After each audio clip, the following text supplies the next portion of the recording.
Hi guys, Swansea City here, back again for another video on the channel. This one today then, it's another match preview, and Swansea City then are making a long trip all the way up to the north-east of England to play Middlesbrough at the Riverside Stadium. Yeah, very, very long trip for Swansea City fans and the team tomorrow, so fingers crossed we can turn up for once. We've only turned up once this season for Middlesbrough. They've not turned up at all. 5 games for Middlesbrough so far this season, no wins on the board, and even in the Carabao Cup first round, they lost to Barnsley at home. So they're 23rd in the Championship with only 3 points, 3 draws there, and obviously last time out they lost 1-0 away to Reading at the Select Car Leasing Stadium. For Swansea City then, we're not that much better than Middlesbrough in terms of league position, only 3 places above them in 20th, 5 points. We have won 1 game this season, which was away to Blackpool, of course, which was our last away game, so, you know, bit of positivity potentially there. And of course, our last game was a 2-0 loss to Luton Town, which was very, very poor indeed. Like I said, Middlesbrough have not won yet this season. Yeah, not really great start for Middlesbrough. A lot of expectation on them. I think I put them in my automatics. I think I put them second, actually. But yeah, it's just not really worked out for them this season. They've signed 2 players in the last week. Rodrigo Muniz on loan from Fulham for the rest of the season, and Matt Clark on a permanent transfer from Brighton and Hove Albion. Rodrigo Muniz is a gamble. Look, he's highly rated, but, you know, sometimes with these foreign players who are highly rated in the Championship, we don't see it. So we're interested to see how he can hit the ground running. But I really like the sign of Matt Clark. Fantastic defender. He's shown in at West Brom before. He got voted their player of the season last season. He's a terrific defender, and I think he'll really help Middlesbrough shore up defensively. In the last 3 games now between the two sides, there's been 1 win for Swansea City, 1 draw, and also 1 loss in there for Swansea City. So yeah, very, very even between the sides in the last couple of games. For Middlesbrough then, only injury I could find is Chuba Akpom, who's had a fantastic start to the season. Unfortunately, he's picked up an injury, so he won't feature in this game. For Swansea City then, it's just the usual. Joe Latabodi and Liam Walsh, and it looks like Jay Patterson will be missing again, which is a bit of a shame. We do have an opposition fan coming onto the channel, Joe from Borough Fan TV. Like I said, Joe's a really, really good mate of mine. He always, you know, gives us a chat and, you know, lets me know Middlesbrough going on, and I know he's not been very, very happy with the season they've had so far. But don't worry, you know, Luton was saying the same. They've got their first win against us this season. You're going to get your first win tomorrow. There's no doubt about it. It's just for Swansea City, something we do. But yeah, let's see what Joe's got to say about the game tomorrow, and let's just see if he's going to be nice to let Swansea City win. Hello there, this is Joe from Borough Fan TV, and thank you very much to Reece from Swansea Radios for having me on to do this video from the Borough fans' perspective for the game coming up on Saturday between Middlesbrough and Swansea City at the Riverside Stadium. Now, both teams are having a very balanced start to the season so far, considering we're considered to be near enough the top half by the end of the season. You know, from our perspective, it's been our worst start to the season in 19 years. Obviously, no wins, 3 draws, and 2 defeats is exactly what you call a perfect start for us. But considering, you know, I think our biggest problem is it's been early on in the season, and our new signings need time to bed in and into our system as well. More consistent considering the players that we brought in this summer, the likes of Zach Steffen, Darrell Lanahan, Marcus Force, Matthew Hoppy, and Ryan Giles, amongst others. We just basically required Rodrigo Muniz and Matt Clark as well.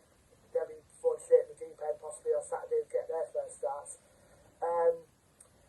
Obviously, us against Swansea, we do tend to do well against them at home rather than away in recent years. I think the last time Swansea beat us at home was back in 2020 behind closed doors when they beat us 3-0.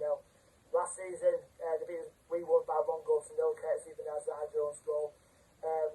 But mostly us against Swansea have always been tight affairs, and this one should be no different. Obviously, both sides will want to get out of the bottom half of the table, more notably us, considering we're looking for our first win of the season, and we need to get it, considering the next 2 games we've got after this are going to be very, very difficult.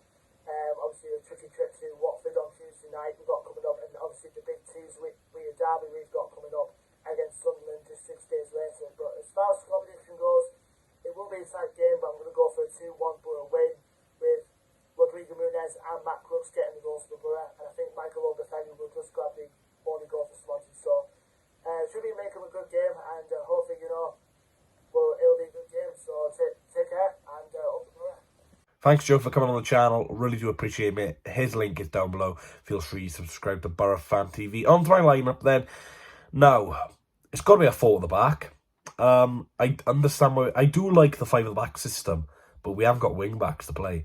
if you haven't got wing backs to play, you change. So for the backs, for me, Andy Fisher in goal, a back four of Kyle Norton, Ben Cabango, Harry Darling, Ryan Manning as a back four. That's very, very good. Yes, Norton's age, isn't great in terms of a four-at-the-back system, but look, footballers these days can play until they're 38, 39, 40. I'll have no surprise about Kyle Norton. And anyway, you can take him on for the 78 minutes and bring Matty Serinola on if you have to anyway.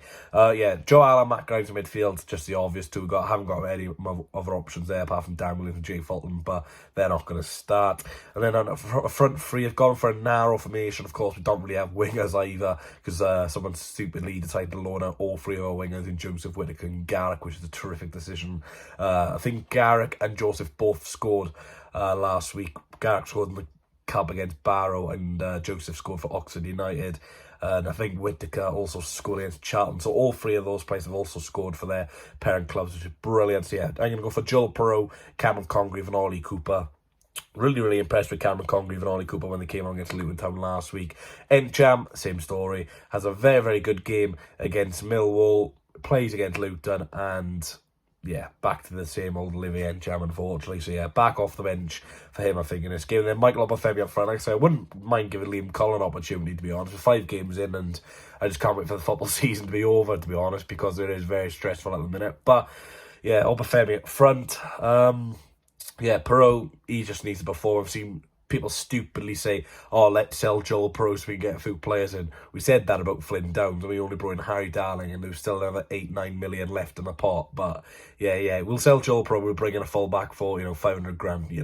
We're not getting rid of Perreault. I don't care what anyone says. I don't care the start of the season Joel Perreault's had. He's our best player. You do not sell your best player towards the end of the window. I don't care for how much money. So Perreault's got to stay. In terms of score predictions then against Luton, no one correctly predicted a 2-0 Luton Town, so there'll be no shout-outs in this video. My score prediction: 3-0 Middlesbrough. Yeah, it's simple as that. Middlesbrough will get their first home win. Their fans are absolutely fantastic at the Riverside Stadium. I'm just not confident.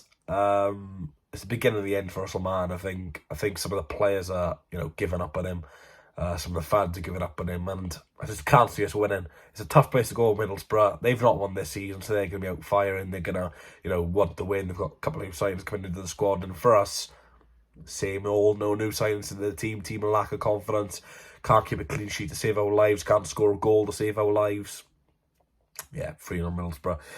But anyway, if you want to shout in the next match preview, that'll be Tuesday's match preview against Stoke, who have just sacked their manager. So you already know what's going to happen. That their first new manager will win against us. Don't you love football being back? But anyway, thanks for watching, guys. If you did enjoy the video, please leave a like, comment, subscribe to Borough Fan TV. And yeah, looking forward to some more misery tomorrow afternoon. I need one more chance, oh baby, let me show you. I need one more chance, oh.